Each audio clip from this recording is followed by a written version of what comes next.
I'm going to posit a third stage in Rawls' political philosophy. I don't mainly hear people talking about it in these terms, but for various reasons, it's helpful to look at it that way. Right? The third stage is one I would associate with the Law of Peoples. Okay? The Law of Peoples is a book that was published after his death. Right? There might have been a little bit of editing by other people. I mean, it's a book he wrote, but it didn't come out until after he died. Right? It was an expansion of some lectures that he'd given much earlier. The Law of Peoples explains Rawls' approach to international politics or to international law. Right?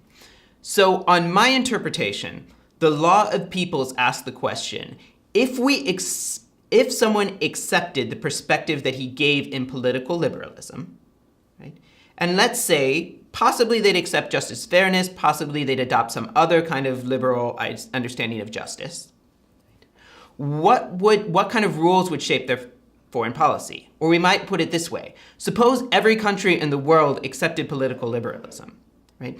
And came to the agreement that they were never going to have this broader philosophical or religious agreement, either across countries or within countries.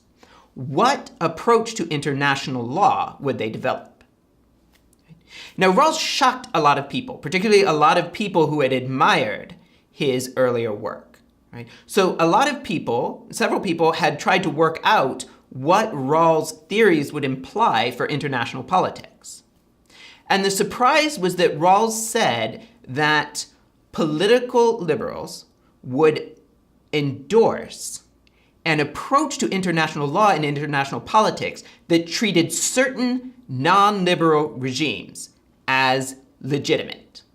Right? Now, they might disagree with them, right?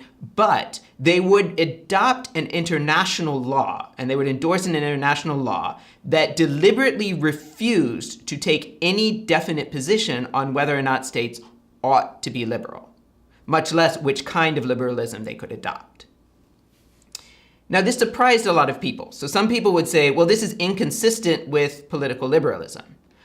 Other people said, oh, it's perfectly consistent with political liberalism, and it shows why political liberalism doesn't work, right? We ought to go back to a theory of justice. Okay.